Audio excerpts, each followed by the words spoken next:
Well, it was a whole weekend of pro wrestling. Is CM Punk over the hill, or is he over aggressive? Also, did Kelly make the right move by leaving Notre Dame and going to LSU? That game says no, he did not. Uh, Also, Mr. Albert Pujols is still cracking home runs, and the Cardinals are still marching. We're going on into October for the playoffs. And what a wild, wild weekend NCAA was. All that and more on these Sports Hounds next. You ain't nothing but a hound dog. The cry. Into right, well hit. Back at the wall. It's off the wall. One run scores. Here comes Berkman. Freeze has tied it. 7-7. Unbelievable.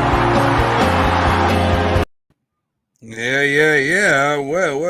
We have Mr. Justin Hicks up here. That's intro. What's up? I really need to shorten down. That son bitch was nice at first, but after we've been on little cards clips, we got after we done been on for a minute, so there's no sense in having a 3-minute intro anymore. So that's true. Still very nice intro when we have the time. Yes. War Eagle, Tommy, how you doing, man? War Eagle, we are 1-0. That's 1-0. They look pretty good. We'll go ahead and dive into, since we go ahead and brought it up, we'll go ahead and dive into NCAA football because that's what I want to talk about. That's the good stuff that's going on right now, in my opinion. Don't forget also, let's see. Well, that was a clip on Dabo Swinney. Okay, cool. Anyway. Yeah, they got Georgia Tech tonight. So Clemson, number 4 Clemson against Georgia Tech. I hope they lose. Is that surprising to you, considering the season they had last year with DJ Ujalehi, whatever Ujalehi? I won't butcher his name. But you talking about them being ranked number 4? Number 4, yeah.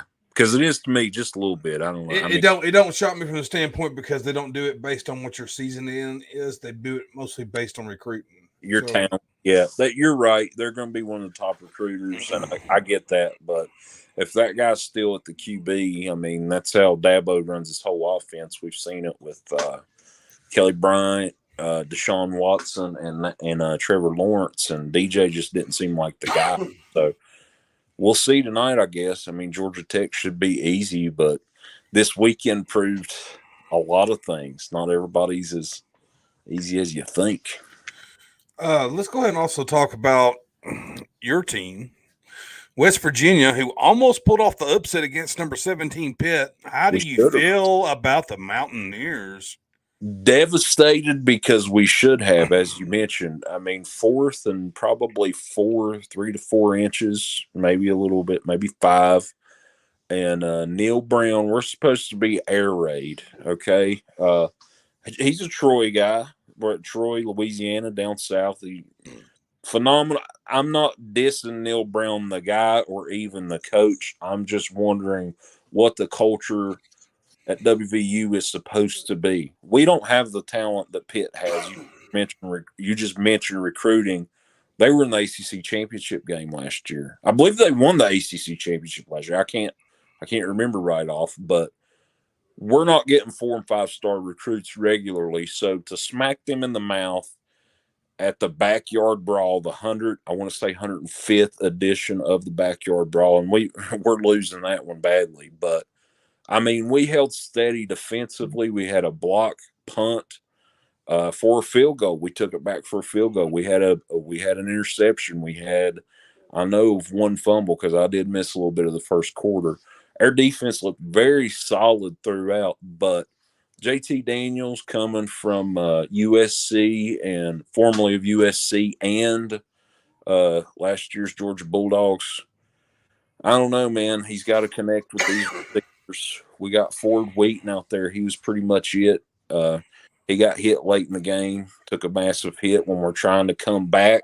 You got to go for it on 4th and short. I don't care. If you're playing the number 17 team in the country, ranked team in the country, and you're winning, you can't give them a chance to get the ball back. I don't care if you got Georgia Bulldogs defense. If you're around the 45 to 50-yard line, which we were flirting with, you got to go for it. You know, that's my opinion, and I know a lot of WVU fans are feeling the same way. So I'm disappointed in Neal, but honestly, I have been. I just don't think he's the right guy for us.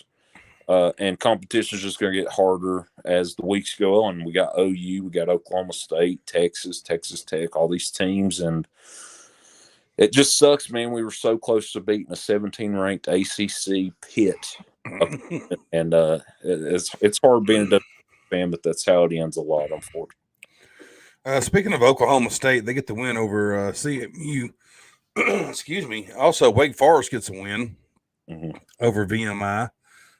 Mississippi. I mean, I'm sorry, not Mississippi. Excuse me. Michigan State gets a win over Western Michigan. Texas A&M pulls off one 31-0. That game I feel like that game should have been way more of a blowout than 31-0 over SHSU. Yeah, Sam Hughes. Yeah. I'm wondering, too, because I didn't get to watch that one. I'd seen at the bottom of the ticker. I'm wondering if Jimbo's just saving up a few things, you know, because we got the big Bama battle here pretty soon. I mean, this episode, we're going to be talking about Bear Bryant. He's literally the background here. And those were the two schools. I was thinking of that, Bama and A&M. And now it's like we have a rival intermingled in there between Jimbo and Nick Saban. So we've been talking about this for a while. That's the matchup I'm excited for. But I'm hoping he's just saving it, you know, saving some special sauce for the Alabama game or SEC play because it's very tough. He very well could be. And, you know, it's week one. And I don't never look too much into week one. People tend to put too much stock into week one, and you're just crazy if you do. It takes a minute sometimes for some of these teams to get balanced out. You also had Alabama, who blew out Utah State, of course, 55-0. Alabama looked about like a national championship team. Again. You had Ohio State, who struggled against a number 5 Notre Dame team, 21-10. Now, the issue with this is I feel like Ohio State should have blew them out a little bit more. I do too. Considering that Kelly just left Notre Dame. Well, it's still Notre Dame, but still, I mean, it's also still Ohio State. Defensive coach, and you could see the defense. I mean, they had them 10-7 through, I want to say right through 3 quarters. I could be wrong there, but it was near the end of the third quarter. If you're facing a defensive minded, it's going to be a little tougher defensively, but I'm with you. This is week one. You need to jump on them. You know how these committees and stuff look at this, you know, who you play, how you play them. It should have easily been like 34-10, you know, in my opinion. You got to blow them out of the water, man. You can't just pick back around with these teams. You also had number 11 Oregon, who took on number 3 Georgia. Everyone was kind of excited for this game. Thought it was going to be a big game. Georgia lays the ass whipping on Oregon, 49-3. Bo Nix looking like Bo Nix garbage, like he did when he was at Auburn. How do you feel about that one? Because I mean, Georgia obviously looks phenomenal, but it's week one. Oregon, I'm iffy on. I think that's what you get for leaving Auburn. That's what you get. Well, I mean, I just don't think Oregon is the. As an Auburn fan, you're sitting here, you're happy. I mean, again, you got the week one win. You just mentioned it is week one. There's a lot of questions, but we don't put a lot of stock in it. But if you're Oregon, you have to losing 49 to 3, wouldn't it? Not even a touchdown. And Oregon has been known. They got Dan Lanning now. Last year, you know, this guy's supposed to come in, Georgia defensive coordinator. Okay, let's get hopping. He's supposed to know how Kirby works. He was unmatched. I couldn't even watch the game. It was horrible. Yeah, on Oregon side of it, I will say that. But let's talk about Florida. How they barely squeaked out this win against number 7, the Utah Utes, 29-26. Florida barely gets out alive in the swamp. Is Florida that good, or is Utah that? Or I mean, is Florida that bad, or is Utah that good? You know what, Tommy? I think looking at that game, I'm not gonna. You mentioned it earlier. If I'm a Utah fan, I'm not looking too hard at that because again, SEC football to me, it's king. Everybody knows that. I mean, we could honestly, they're talking about 12 teams in the playoffs, and I made a joke to you. Well, we'll have seven of them being the SEC because they're that good. I mean, seriously, if they're going to play out of conference, we've seen them lay the hammer down. But Florida, new coach with Billy Napier. Yeah. I think for them, that's a huge statement win, especially Utah being, I think they were ranked 6th, wasn't they, or 7th? They were in the top 10. Yeah, number 7. Number 7? Okay. If I'm a Utah fan, I'm not pumping the brakes yet because you honestly had a chance to win. That's why the pick in the end zone, if they had played a little more conservatively, we have overtime. They're in the red zone. They're deep in the red zone. But they wanted to win, of course. The last, I'll say 5 minutes of that game was a well-coached game on both ends. It was just Florida had more in the tank, and I think they could be pretty competitive for the East, but obviously Georgia's got that on lock right now. So I think hyping Florida up a little more than I'm concerned about Utah at this point. I also have Michigan, who wins 51-7 over Colorado State. They look really good, like a national championship contender team. You also had Oklahoma, number 9 Oklahoma, who get the win 45-13 over the UTEP. You also got Baylor 69. They hang 69 on Albany. North Carolina State and East Carolina. This was a pretty good game. It wasn't a high-scoring game. Was, yeah. Me and Missy sit around and watched it. It was pretty decent. It was pretty hard hitting too. North Carolina State gets the win over East Carolina 21-20. Yeah, USC. But what do you think about USC hanging 66? They look like the OC USC maybe. Man, I mean that's impressive. This, they didn't really face it. Who was their opponent? Rice. Yeah, I believe Rice was their opponent. Yeah. The old Rice Hoot Owls. Yeah. We'll see what happens come Pac-12 play. I just mentioned Utah. If they can do that with the Utah, which they ain't got to worry about the points, they just got to worry about winning and actually positioning themselves into Pac-12 dominant style play as they used to. And I think that's why they made the Lincoln Riley hire, the $100+ million, the house that they bought and paid for. He ain't spent a dime on it. So I'm going to keep an eye out on USC. It's not such a big deal, but I think we got to peek at what their offense is going to look like with Caleb Williams at the helm and Lincoln Riley coaching up there, or down there, I should say. Number 16 Miami hangs 70. They're very impressive with that. New regime, Mario Crit, but again, Bethune Cookman, I believe they call him Bethune now. I mean, you look at the opponents. I'm gonna focus on Miami when they got to play some bigger boys. Again, a Pitt or Florida State. I mean, we were gonna get into that in a minute. Florida State with a huge win.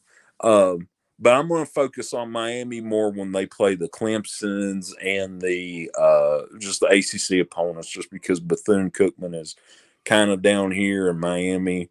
Even though they ain't been up here in a while, they're kind of like that. They're in a Power 5 conference. You also got Wisconsin, who gets a win over Illinois State, 38-0. Arkansas barely squeezed by Cincinnati, 31-24. That was a number 19 and number 23 team. It was a really good game. Arkansas looks average, but they're getting better than what they have been in the past.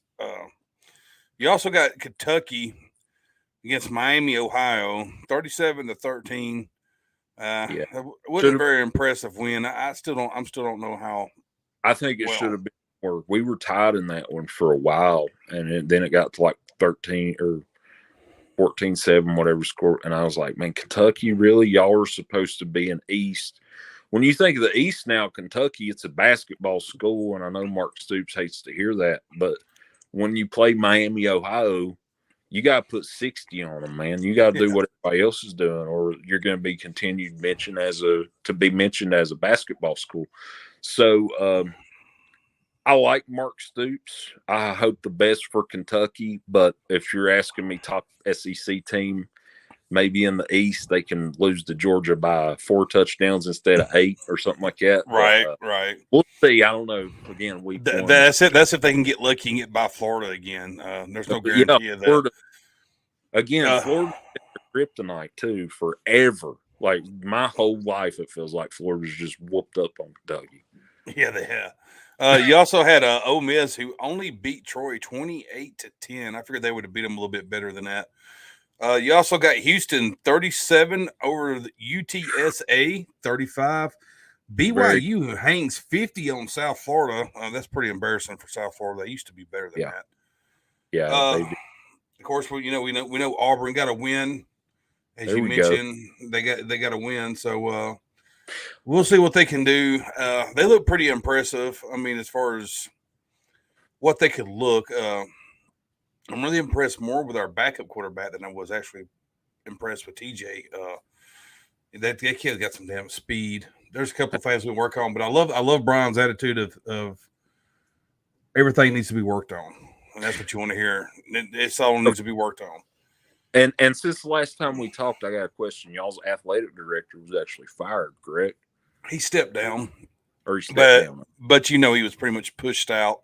Yeah, that's why I think if that coach can't do something this year, there's a good chance he might be on the hot seat because they already want him out of there, and his protection's gone now. So I don't know exactly how that's going to play out. So we shall see. Y'all can have Neil Brown for free. Again, I hate to harp on that, but I really feel like we should have.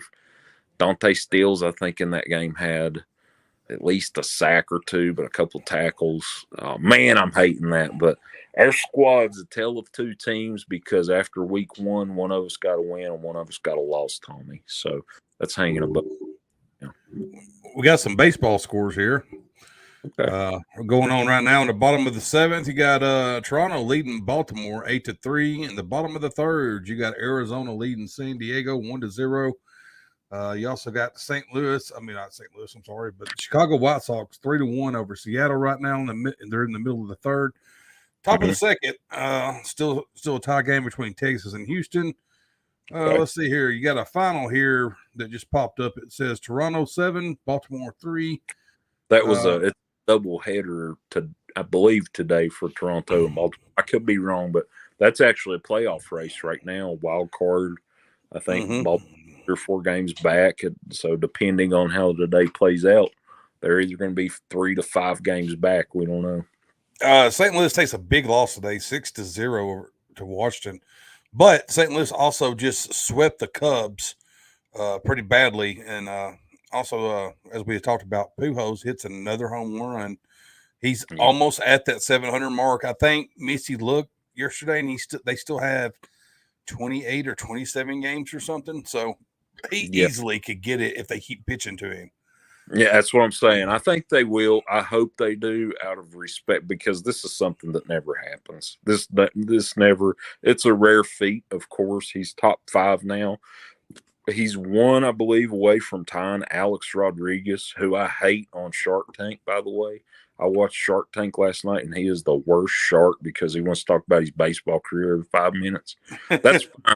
If you're Alex Rodriguez, I don't know. Anyway, Albert is – you just want to see him get it. He's a good guy. He's a good dude. He's done it the right way, I feel. You want to see him get 700 so bad. And I know you do, obviously, being in St. Louis and Missy and her family. But Albert's done it the right way. So I would love to see like a 703 or 705 or somewhere around that range for the season. He could get 8 to 10 more home runs. Also, Judge ends up hitting his 54th home run for the season. He ties A-Rod's record.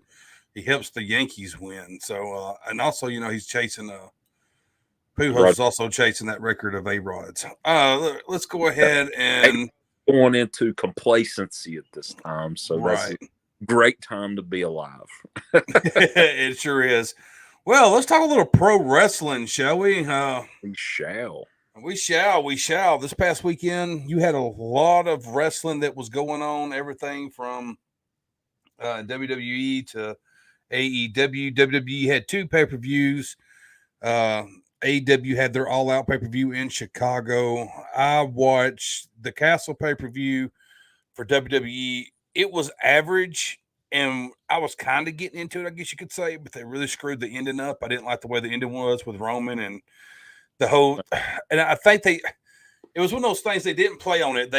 Sheamus, you put Sheamus and you put Drew in that environment in Wales, you got to let one of those guys win, and they didn't let neither one of them win. And Sheamus was going over so hard, was so over with the crowd. Then Drew was so over with the crowd. Of course. And the Drew match and Roman match actually exhausted me because it was so many false finishes. It was unreal. There was 1,000 false finishes, and I got tired of it by the time the ending actually happened.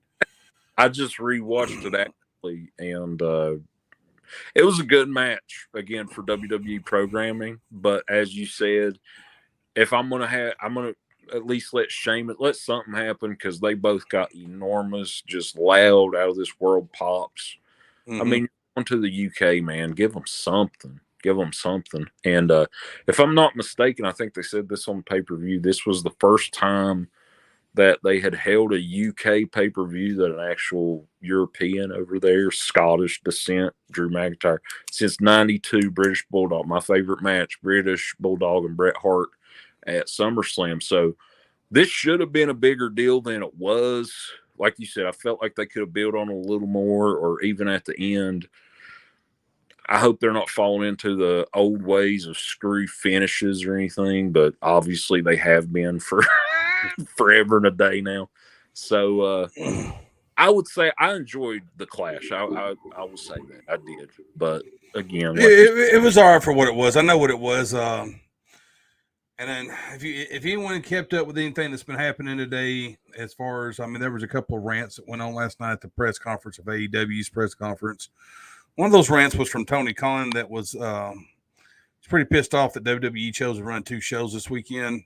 And I kind of feel him. I mean, it comes off as a whiny thing the way he's doing it. And I know people are saying, well, they can run the shows whenever they want to. Well, that's the only reason they ran them this weekend, was because they knew All Out was going on. And they ran 2 shows. I mean, did they really need to run NXT and Worlds Collide? They ran Worlds Collide also, which I kind of get that because they're unifying the belts together and they're unifying the brand together. I hear NXT is going to be its own brand again. So we'll see. We'll see how that shit plays out. I don't know. I think once you kill something, it's dead. And you killed it when you made it 2.0. And now every time you try to do something, it's going to just seem like a resurface. You're just trying to resurface an old thing, and no one's going to bite on it anymore. You should have just left it the fuck alone. You had a code. I agree wholeheartedly. That it loses its organic feel. Is that what? Yeah, I can definitely, like. There's nothing, honest to God, in NXT 2.0. Braun Breaker, if that's what we want to call him, he's a great talent, but I just don't see the big. I mean, he's good, but I just don't see the big. The next big thing in him. Yeah, I just don't see it. I just don't. I see it with a lot of guys on the current, I guess you would say, main roster, but him, I just haven't watched enough of. I know Vince was very high on him. I assume Triple H is. He's expected, again, to be the big-time player when he eventually gets the call up or whatever. But, I mean, we got Drew there potentially tonight. I don't know if it's confirmed or not, but don't we have Braun Strowman showing up in Kansas City? It is confirmed that he was supposed to be there. So, one of the things also that happened at this, it's been an interesting 24 hours for AEW. Everyone knows if you've looked at the internet and you've kept up with it, you know that CM Punk got the win last night over Jon Moxley, which in a very good match, let me mind you. For people that don't think Punk can still go, that was probably just as good a performance as anyone could have put on as far as a real pro wrestling match. And thank God Mox didn't bleed, but of course Punk did. But Punk did, yeah. I was going to say, unfortunately. Make a long story short, though, they get into this press conference and we'll just listen to the Punk himself. And he kind of shocked everyone because everyone knows that there's been beef between Hangman and then between Punk, and there was some stuff that went on, but then they had this meeting that we thought that they settled everything, and then Punk comes back, and then we see Punk lose the match in like 3 minutes to Mox, which put even more question marks above everybody's head. Well, okay, if that's the case, then maybe he is out the door and he's pissed off the wrong people back there and no one wants to work with him anymore. But then you turn around and you said the next episode of Dynamite where he signs the contract, he's going to actually face Mox for the World Championship again. So it's then you say, okay, well, maybe they hashed everything out. And then after he wins the title, this is kind of what we got. But our locker room, for all the wisdom and brilliance it has, isn't worth shit when you have an empty-headed idiot who's never done anything in the business do public interviews and say, I don't really take advice. Who the fuck do you think you are? You know, that's stupid.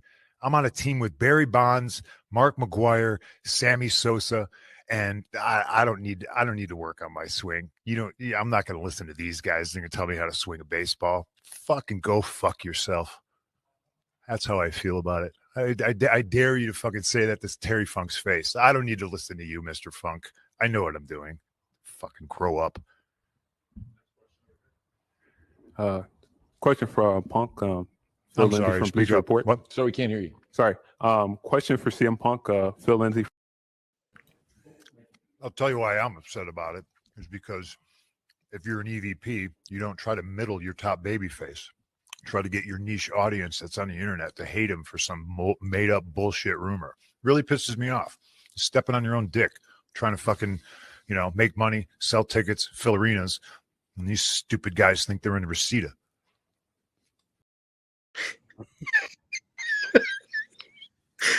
He goes on to say, and that was probably more the cleanest version, because he calls Adam Page a stupid, empty head fucking moron. And he says it just like that, something along those lines of that went on and went into business for himself after a draw off the first $1 million draw for AEW off the back of CM Punk. And then you go into business for yourself over some shit that he's not even doing. He even ends up, let's talk about Colt Cabana for a minute. Here's the thing about Colt Cabana. Everyone knows that CM Punk and Colt Cabana used to be the best of friends. They come up through ROH and all kinds of stuff, and they end up in WWE together. Mm-hmm. CM Punk says this because this is what happens. A journalist ends up asking him about the fucking heat or whatever. So he says, he kind of lays all the dirt out about stuff that we didn't know about Colt Cabana and about the lawsuit. About as far as, he said, look, I was paying this dude's bills, and I paid this dude's bills for years. And then when something happened and he ended up trying to sue the guy, he said, I've not been friends with this dude for over 10, 15 years almost. I mean, I ain't been friends with this dude since like 2013, and I didn't really want to be friends with him then. Said he said, the problem is I took someone to the top with me that didn't want to see me at the top. He said, that's the problem. Wow. He said, I got the email of where we went to go sue him, and he shares a bank account with his mommy. He said, that's why. He said, then he sent me the email telling me to call it off and we'll go our separate ways. He said, and that's where it is. He said, I don't give a fuck where he works. I don't give a fuck where he sleeps. I don't care nothing about what Colt Cabana does. He said, and I don't think he's a very good person. He said, you want to stick up for your friend? That's fine. He said, but I stuck up for that guy more times than I can count, and it didn't get me nowhere. He's like, I mean, I'm really trying. He's pointing it out to you, but you want to sit here and say that I got Colt Cabana fired, and then Tony actually tries to interrupt him and says, that's right, he had nothing. And then he interrupts Tony and says, he ain't got no part. He shouldn't even have to sit up here and explain it. I'm telling you that I didn't have to do none of those things. Like, I didn't give a shit. I don't give a shit what he does. So this is my question for you, and I think I read it earlier. I had a friend say, look, the EVPs, meaning Bucks and Kenny, and I mean, I don't know. Again, I don't know how much influence they have with Tony. Things seem strained at this point, probably. Well, there's also an inside, and I don't know how much truth to, because a lot of this is hearsay, okay? Yeah. But there was the show, I watched Jim Cornette, and Jim Cornette said that they got when they had that meeting in the back with the boys or whatever, and Tony was supposed to, straighten everything out and have a meeting and kind of chill everybody out. I think they were kind of waiting for a leader to step up, and with the leader that stepped up was Kenny. Yeah. But when Kenny got up on the microphone, he says this line like, "I wouldn't book 9 out of 10 of you motherfuckers." This is the same guy. Completely divides the locker room right there when he said that, because from what they're saying, this the real wrestlers like CM Punk and Danielson and all those guys were laughing when they walked out of the meet. Claudio, like probably. this Yeah. fucking cosplay jackass who's Yeah. never sold shit except for in New Japan thinks that he's telling us that we wouldn't get booked. Like They've been at WrestleMania's headlining it. I mean, even Miro, even I don't know who and all's in the back, but the most minuscule guy on the WWE roster that has came to AEW so far has been at a WrestleMania. I mean, if you think about it, kind of for a second, and I can't tell you 2 pay-per-views that New Japan does. I'm saying this as a wrestling fan, somewhat casual. Kenny. He just mentioned, I got one quick thing to say. Harley Race, myself and my uncle, we just watched Clash at the Castle before he left. We talked about Harley Race and a bunch of old school guys. And Jim Cornette mentions that this young kid is trying to break into the wrestling business, and Harley's telling him what he's doing wrong and saying this and that. And he's like, man, he's got his son in there trying to show him, and his wife or girlfriend or whatever at the time. And he's not taking advice. He's not taking lessons. That kid is Kenny Omega, and Harley basically told him, get out. You're not going to listen, leave. What did CM Punk just say? You're not going to say that to Terry Funk. Harley Race is on some people's Mount Rushmores, one of the greatest to ever step foot in the ring, and Kenny's not listening to me. I mean, it's just made up bullshit. So I don't blame him for being mad. And now they're saying, I don't know how much truth to it, but I seen what looked like appeared to be a picture in the background. Apparently, the Young Bucks and CM Punk came face to face after that meeting and got into a real scuffle, and a chair was thrown at Matt Jackson, and apparently CM Punk took a swing at one of them. Let me guess who threw the chair. But they also say that it also ended up with Kenny and the other dude, this CM Punk's trainer, what's his name? Ace Steel. Ace Steel said that they got into a scramble with each other. So now they're saying that lawyers are getting involved. So there was also rumors that Kenny and the Bucks told Tony they was out of the company last night after Punk said the things he said. But it's I don't know, man. I get the frustration. I also watched an FTR thing where they were asked about all the drama and the heat that was going on in the background. And FTR made it very, very clear that the dirt sheets blow up way more than what's really going on. They said, what is more of a juicier headline? CM Punk buries a young Hangman Adam Page, or CM Punk pulls Hobbs into his locker room and has a 45-minute chat and telling him how to get better. He said, what's a better storyline? The old dickhead CM Punk comes and destroys the AEW locker room, or CM Punk helping all the other young guys and putting AEW before anyone else? Who are willing to listen, by the way. That's a credit to Hobbs, too, for wanting to learn from Punk. And whoever else, I'm sure Hobbs. Well, it's just like they said. They said it, and still looking at CM Punk as a former WWE guy that's here to take your spot. He said you should be looking at it from the fact that you get to work with one of the top the future Hall of Fame guys that's in the business. And if you work with him, you're going to make money with him, because that's the problem. Guys like the Bucks and Kenny and them, it's not about the money to them. It's about the fans, and it's about their egotistical bullshit of them doing their little shit and getting their spots in. Where what they don't realize at the end of the day, it's about money. It's about money. And you know who puts asses in seats? CM Punk. Whether you like him or you fucking hate him, the guy is a household name. Everyone knows who he is. If you ask me, I'd have the bet on Bryan Danielson right now. It wouldn't even be on CM Punk. It would be on him because of the fact of who his wife is and the ratings that they pull in on Total Bellas, and everyone knowing who the hell he is.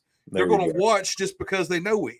You need a guy that's going to give that non-wrestling fan a reason to tune in regardless. You got to stop with all this. We're hardcore pro wrestlers. No, you have to have guys that's going to draw. That's what Jim Cornette's trying to tell them. And they're not wanting to listen. You can sit here and have a 5-star match all day between Ricky Starks and someone else, but who really gives a shit? Yeah. Who really gives a shit? The casual fan, as you said, mentioning Total Bellas and Total Divas and whatever else. If you're wanting to be on lunch boxes and all this other bullshit and be on 100 channels and have 100 things and be tied into the culture. You have to have someone that's going to draw, and whether they want to hear it or not, you have to have a John Cena type, You you do. have to have someone like that's going to get you over. These normal average WWE fans don't give a shit about watching some New Japan jerk off that come over. They don't even know who the hell he is. And Honestly. watch him wrestle Eddie Kingston where they have chop matches and lick blood off each other. They do not want to see that shit. They just do Right. not. You're not going to get them. You could go down hard. I mean, listen, I'm just saying, don't give me that shit about they're more passionate either, because ECW fans are pretty damn passionate. And, yeah. They don't GCW. have a place no more to wrestle. So, If you look at the GCW fan base now, those people are just, I think those are ECW children. Basically, their parents were the ECW fans, and they just followed them because there's a lot of Jersey, Philly, New York area stuff, and those fans are diehard. And honestly, very rational and pretty cool to talk to. And some of these AEW fans are like, "Oh, Kenny and the Bucks and Brandon Cutler." Like, what? Nobody cares about Brandon Cutler. Before we dive into our throwback segment, we're going to take a quick commercial break. But before we dive into that, we just want to remind you that next week, that one's going to be a good one. Yes, it is. Episode 10, I Hate You More, the Lakers versus Boston rivalry. Who's your favorite Laker? Who's your favorite Celtic?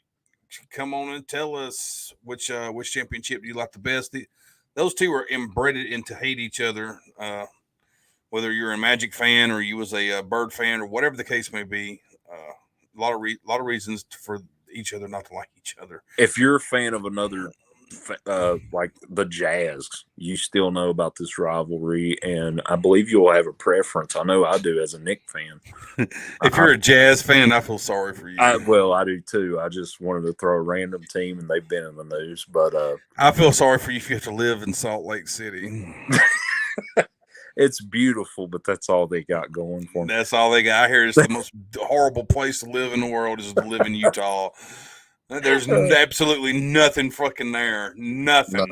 No. Nothing. We're gonna take a quick commercial break. Do not forget that I also run a promo league for wrestling-based fantasy. It's called Revolution. Here's our show coming up this month.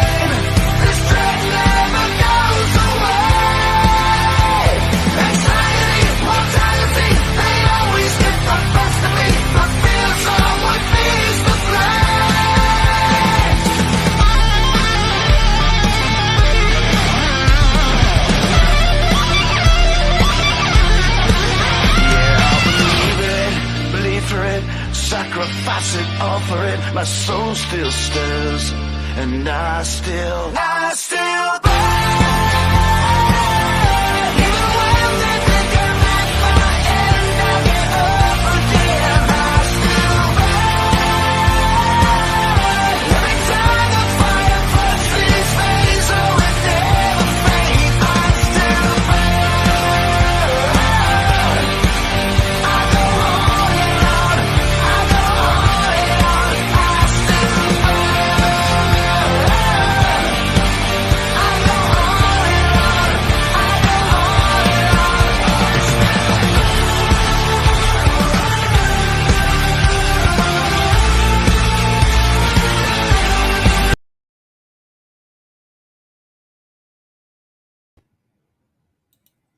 That was Walmart match or rap battle, bada bing, my man, and Stumpy the Clown. Is that his name? Stumpy the Clown.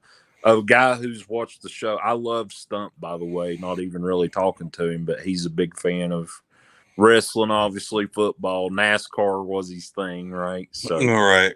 I don't know who to root for. I guess everybody wins in that one. Yeah, that's mutiny. That's the pay-per-view. We put the power in the hands of the people. All those matches were voted on by fans. So that'll be very, very, very TDC himself challenging for the Revolution World Champion. Loser leaves Revolution. That's a lot of stake, man. That's a lot. Are y'all? Let me ask this: are y'all run better managerially than AEW? Well, I can tell you this. I think the promo world has way more drama than the professional wrestling world does, hasn't it? But I think we're ran pretty smooth because we have a pretty good team in RYK and some of those Richard and all those guys. So those guys are. I haven't got to speak to a lot of them, but everybody from there that I have got to talk to is very, very cool people. So honestly, I think the local snow cone machine right now is run better. But again, that could be rumors and innuendo. Oh my goodness. Well, it's about that time. We're running around this, but we've done been on for about 40 minutes. So let's go ahead and hit it.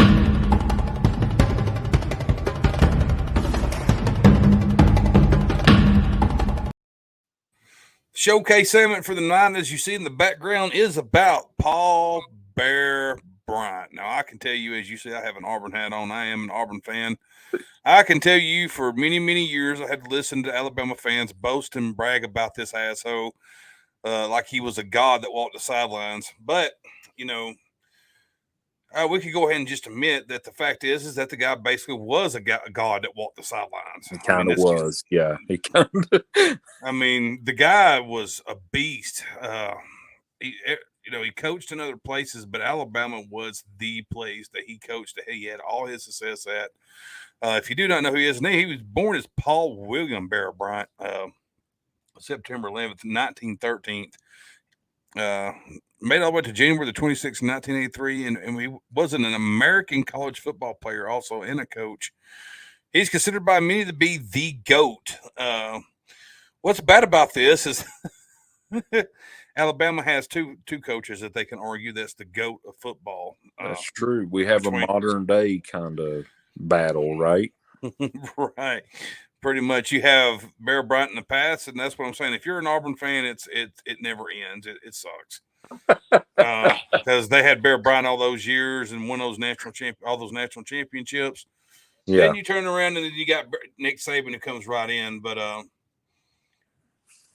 yeah, he died in January the 26th, 1983, in Tuscaloosa, Alabama. He was a collegiate coach. Not long after, well, we'll get into that, but not long after retiring, by the way. So that shows right there.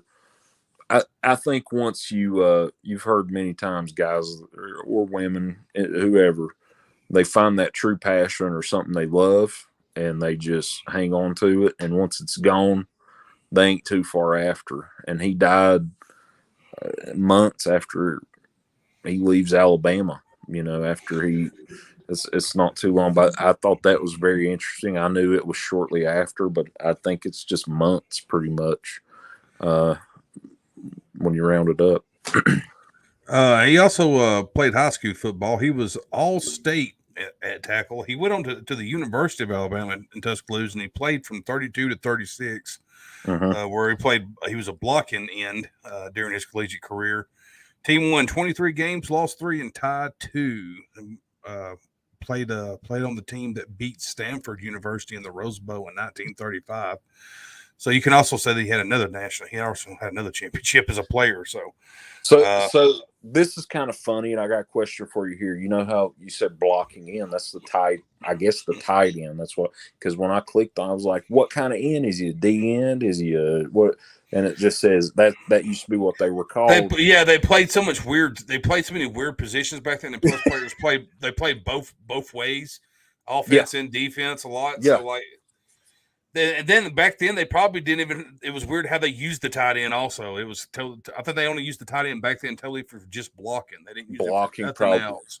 Mike Ditka was the one that popped up, and it's showing him making like a reception. I didn't go over stats, but thinking about that, I wonder how many great coaches over the years actually came from that position. Because Ditka, arguably one of the greatest, top 5 greatest Super Bowl teams ever with the '85 Bears and that defense.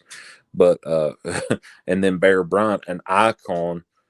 What's it like in the state of Alabama? I know you're an Auburn fan, but being around Alabama fans, what's it like? I mean, Bear's still relevant, of course, because he is in today's game. But is there a debate of if someone likes Bear better, do they kind of hold up for him over a Saban guy, or is it No, just no, it's just all you hear is we have this many championships. It's not about. that's all they're worried about? It's not. It's not. They don't give a shit if it was Bear that won them. They don't care that it was Saban that won them. All they know is they have them. They claim championships they don't even have.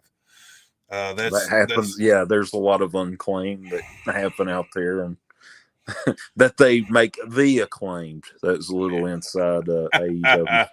But he also had Bryant was also an assistant coach at Alabama from 36 to 40, and then he went on the Vanderbilt in Nashville, where he was did the same thing from 40 to 41. Did you know that he served in the U.S. Navy during World War II and began his career as a head coach in 45 from at the University of Maryland? I did know about the University of Maryland. It doesn't shock me because a lot of famous athletes and coaches that we know of today, iconic guys, served during World War II, especially. But I had no idea about the Navy. But I got Maryland wrote down. 2 more, obviously, Bama being the other SEC team, but Kentucky also. We'll get into that later. But that's interesting. The places that he went, Vandy to Maryland, it was just a kind of a happenstance communication. I think he met the guy that owned or coached. I can't remember now. Not Curly Lambeau, but Curly Chaffins or something. I can't remember. Meets him and puts in a good word at the University of Maryland for him. So that was pretty cool. He ends up leaving Maryland because the president actually reinstated a player that Bryant had dismissed for breaking a training rule. So he ends up leaving, and he ends up at the University of Kentucky in Lexington from 46 to 53. His team won 60 games, lost 23, and he tied 5. Probably some of the best years in Kentucky that they've ever seen for football. Even though he wasn't dominating, they still did pretty good in the Southeastern Conference. Then he goes on and he wins 3 of 4 bowl games. Then he ends up leaving Kentucky. That's huge for Kentucky football when you look at it nowadays. That's big time. It is. Now it's shocking they don't celebrate him more. Also, that's true. That's a great point. It says Bryant left after losing a battle with Wills and Adolph Rupp as a welter basketball or football should be the dominant sport for Kentucky. So he ends up leaving, and he goes to in 1954. His first year he coaches at the Texas Mechanical University. The team lost 9 of 10 games in the next 3 seasons. However, they lost only 4 games and won the Southeastern Championship. This is Southwest Championship. This is back when the SEC was huge. They had Texas. Yeah. They had a shit ton of people in it at one time. It was not like it was then. Everyone knows that in 1958, Bryant returned to Alabama, where he spent the rest of his coaching career. In 71, he recruited the first black player on the University of Alabama team. He was credited with helping to stimulate the interracial of college football, mostly white Southern universities. Alabama won 6 national championships, 61, 64, 65, 73, 78, 79. And Bryant was named the national coach of the year 3 times.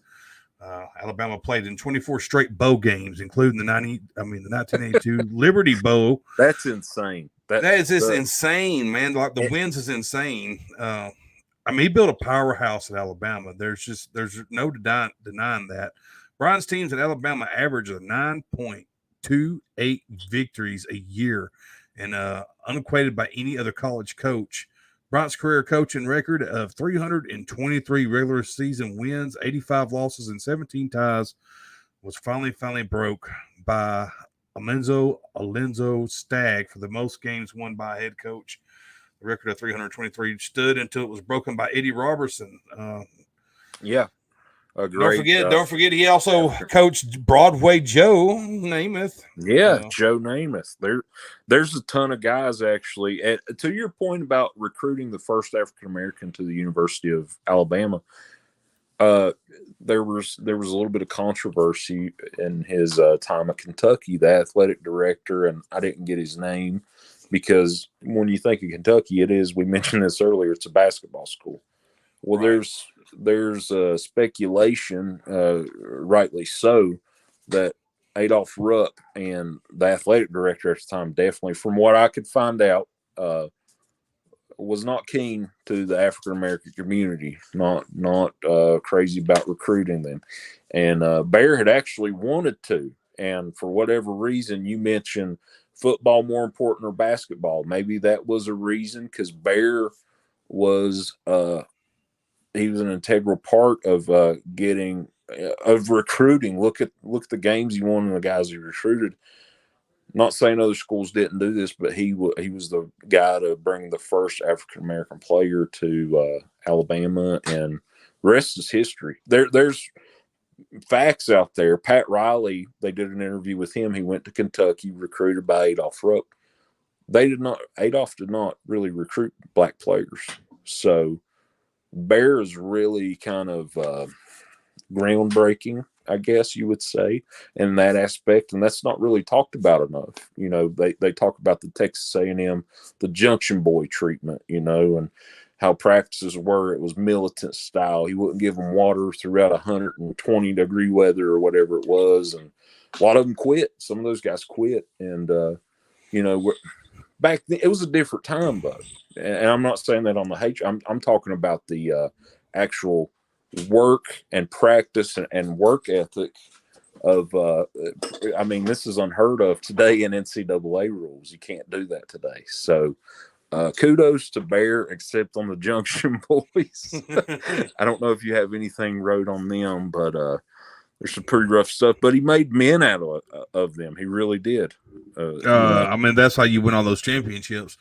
The Bear is a guy that you would want to play for. He's a guy that if you was in the locker room and when he spoke, he was like this father figure. I remember the ESPN thing that they did, and the guy that was on there that was part of Auburn. I think he was like one of the big overalls or whatever of Auburn, and he said the perfect thing. He said that Auburn fans feared the Bear. Of course they did. They feared him, but they also respected him at the same time. You can respect his coaching ability. You can respect his coaching mentality, the way he thinks, the way he pushes, and the way he coaches. Let's listen to the Bear right here, as a matter of fact. Oh, man. Okay.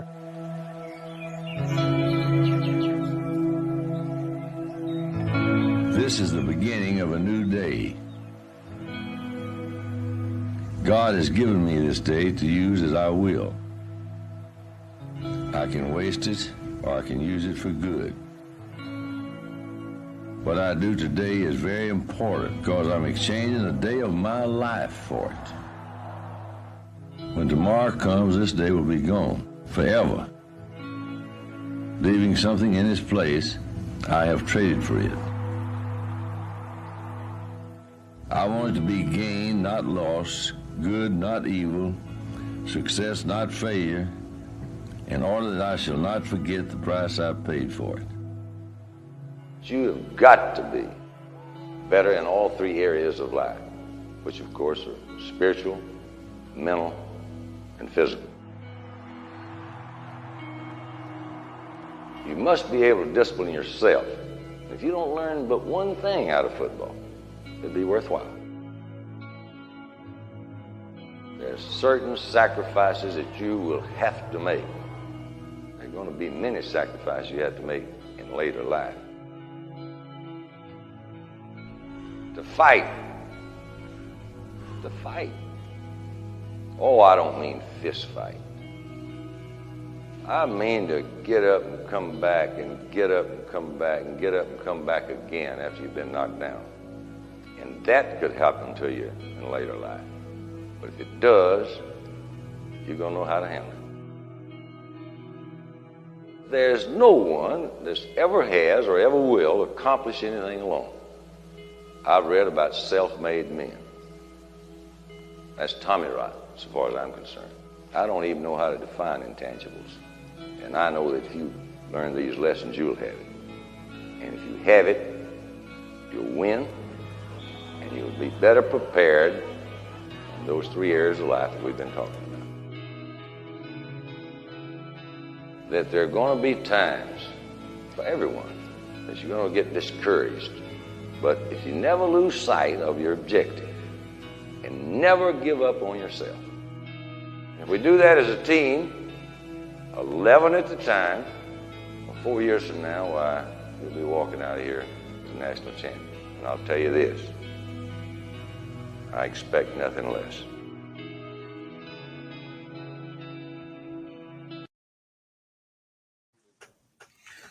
You hear Bear Bryant. I mean, that is, you definitely would want to play for that guy. No doubt. He makes men, takes boys and turns them into men. That was kind of his forte. So yeah, you see a lot of that in Saban. I feel like Saban has a lot of those same qualities. It's about on the field and off the field kind of stuff, and that's the kind of guy that you want representing your university and leading your football team. I believe so that Auburn did send him off with the loss his last year. I didn't check his last year stats, but to be fair, he dominated us for like 10 years or something, 11 years or something before Bo showed up and finally got that win. The big Bo. So you owed him one, right? Yeah, I owed his ass a bunch, but never could get those other ones. But Alabama's definitely held up to that tradition with great coaches. They definitely had their jigaboos that they shouldn't have hired. But when you look at Bear Bryant, then you look at Gene Stallings, then you look at Nick Saban. I mean, they've done really good with kind of keeping it usually most time a decent head coach in there. So I would say, would you say Gene Stallings again? And he's kind of a disciple of. I got him on my list that played or coached for or under Bear, and he's on the list. Gene in '92, obviously being a part of Alabama. That was kind of the stopgap between Stallings and Nick Saban because there were a couple guys in there. I think Mike Shula tried his hand at coaching Alabama, and it just didn't work for whatever reason. The worst thing, well, it was a good thing for Auburn fans. I was going to say, you guys were good. We loved it because Alabama had this stigma, and I can tell you this from living in the state of Alabama. Mm-hmm. They had this bad stigma on themselves that after the Bear was gone, and then they ended up with Gene Stallings. Okay, that was supposed to be their next Bear Bryant, but of course, Gene stepped away because of his kid's illness.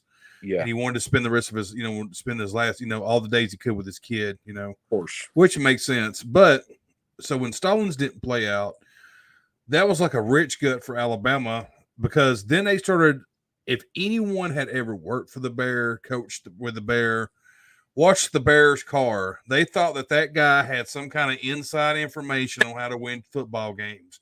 And they went through some, and that's why they went through some of those bad hirings. Yeah. They were so worried about stepping outside of their family circle, basically, and hire an outsider and bring them in. And when they did that, when they hired Nick finally, it paid off for them.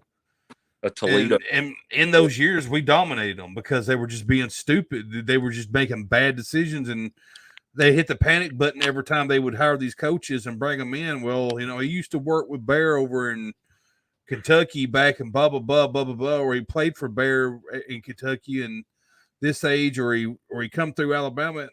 What they don't realize is that it just don't work that way. That's almost like, well, I used to make sandwiches with Elvis. Don't mean I can sing.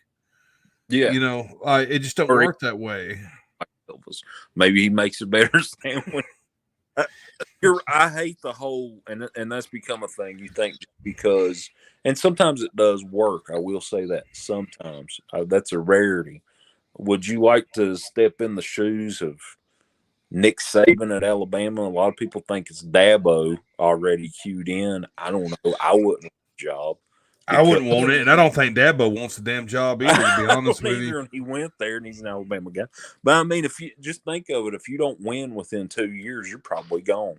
Or if Yeah, you go, I mean, or they if you go expect you. They fight. expect you to damn come in there and win national championships right off the get go. You got to replace Saban, and then I don't know. And Saban just got that big ass contract too, and it's Yeah. ridiculous. I don't understand that shit either. But that's Again, you Alabama said in a you don't see him. nutshell. You don't see him really lasting that contract out, do you? I don't think so. But hell, I didn't see him being there this long after he got that other national championship. I We thought he would talked about quit. this about 2 years ago, I believe, a year or two, or whenever. And he was like, I don't know. I think he's going to win and ride out into the sunset. And obviously, that's the way you want to go out. But now Georgia's on top. By the way, Nick's, not to knock on the other assistants, but it's almost like, okay, you're looking at Bear Bryant's guys here. I mentioned Danny Ford. He was at Clemson. Howard Schnellenberger, who kind of started the U, the first coach of the U that really put him on the map and won a national championship, and a bunch of other guys. Sylvester Croom, most notably, and I put this the guys for me. There's Mike Riley on there, Jerry Claiborne, Jim Owens, Bill Battle, Jack Sherrill, I believe, coached at Pitt. My uncle was telling me, and I was like, I don't want to bring him up this week. But David Cutcliffe, who's very, very close to the Manning family, who's been in the NFL and college football rankings, Tennessee Volunteers. He coached both Peyton and Eli, so I'm looking for him to get a job at Texas next. But Sylvester Croom, one of the first black D1 head coaches, who, I mean, he's storied, but again, these guys don't equal. The game changed too. We have to admit it's not the same as it was in 1971 or 1974 or even 81. You know, I feel like the championships that Nick won was way harder than the championships that Bear won. I agree. That's why I put Nick up above the Bear. I know Bear was a great coach, but I just don't. I think he'd get eat alive in today's game. Honestly. The eras are just too different. He ran a lot of like wishbone stuff, and we just mentioned the position of the tight end. The veer, nobody runs a veer offense anymore. If you're running the veer, you're one of these military schools. And I'm not making fun of military schools. I'm just saying, you know, guys. They're like, "Oh, that was a great game, 9-3." I mean, nobody does this wishbone, you know, stuff like that. That's stuff you're learning nowadays.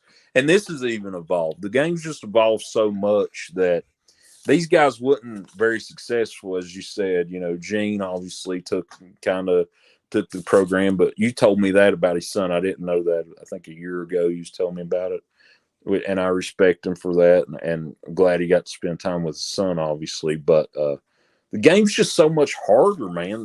They're so much faster. There's so many rule changes. That LSU game last night, I had no idea you couldn't just scoop the ball up and score if you're not down by contact or anything, or if you don't go down in college football, because I thought it was, I don't know when that rule came about, but it's been around for a minute. If you're down, like if your knee touches, well, you're no, down. he didn't go down. So there was a muff punt. The guy recovers and runs it in the end zone, but they said the ball's dead on the 8-yard line. That's what I was like, what? No, it ain't like that, is it? So yeah, like I think if it like, I don't know, it's weird, dude. It's weird because he didn't even go down. That was my question. I don't pay attention. I mean, muffs are kind of a rarity anyway. Yeah, if he touched it, it's down. Yeah. Well, he muffed it. They recovered and they said on the 8, and I was like, okay, let's roll with it. Because in the NFL, obviously, we have so many. It really is. There's a weird transition there, kind of, but that's LSU. We ain't worried about them, and they ain't important today. It's just a different game today, man. Skull cracking back then. Just mentioning the Junction Boys again. He ran them like a military, like you would run out. He treated them poorly and admitted it before he died. He said, "Look, if I could go back, that's one of the biggest regrets of mine. The way I coached him up." Again, he probably thought he was doing the right thing at the time. If you go back, well, and he also probably didn't want to stop winning at the time, also. And he probably that winning gets addictive. You know, it gets you being the man and being on top of the world becomes addictive. You're right, and he was already kind of revered. You know, he'd been 12-time. Let's see, 12-time coach of the year, and when did he become Bama's head football coach? 58, 58, yeah, 57, 58. That's another cool thing. I wanted to say this because it was at A&M too. I just now found that though. 1958, he was also Alabama's athletic director. Ain't it ironic that Auburn won a national championship in '57 and then they hired this motherfucker? A little bit. Yeah. But no, he stayed there athletic director basically until he died. I'm sure he probably stepped down. But just I don't know, man. A list of these Hall of Fame type players, definitely college football Hall of Fame. Schnellenberger right there. You look at that and you see how the U turned out. The bad boys of college football. Of course, that wasn't the way Howard coached them up, but there's a Bear Bryant connection to that. That's kind of funny to me. That's Bear. Could you imagine Bear Bryant at the University of Miami in 2002? No. No, he wouldn't have put up with that shit. He'd be like, he would have them boys running the bleachers for 4 hours before they start practice. Yeah, for real. Well, all right, guys, we're gonna go ahead and wrap it up. If you're also wondering what happened to last week's episode, the Marcus Samuel, we had to cancel it. I might try to make that episode up after we get these other episodes out of the way. I might end up making that one up or something. So, as I said, do not forget that next week we are doing the Lakers versus Boston rivalry. Come on and tell us what you think. Thank you, everybody, for joining. Any last words, Mr. Hicks? I'm ready for the Showtime Lakers and the Big Green next week. I will let you know my pick of the two. I might as well now.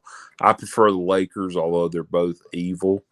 And I'm already thinking on my favorite championship and have it in mind. But I'm excited for that one. And it was great. We got to talk about the Bear today and kind of how today's game translates, And just glad to do it again, man. Glad we were on instead of booted. Hopefully YouTube don't boot us off.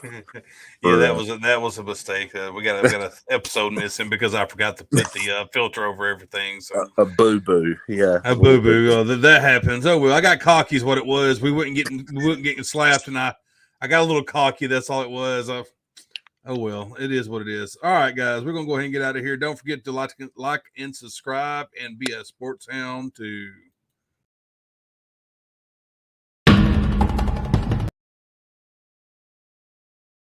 You ain't nothing but a hound dog.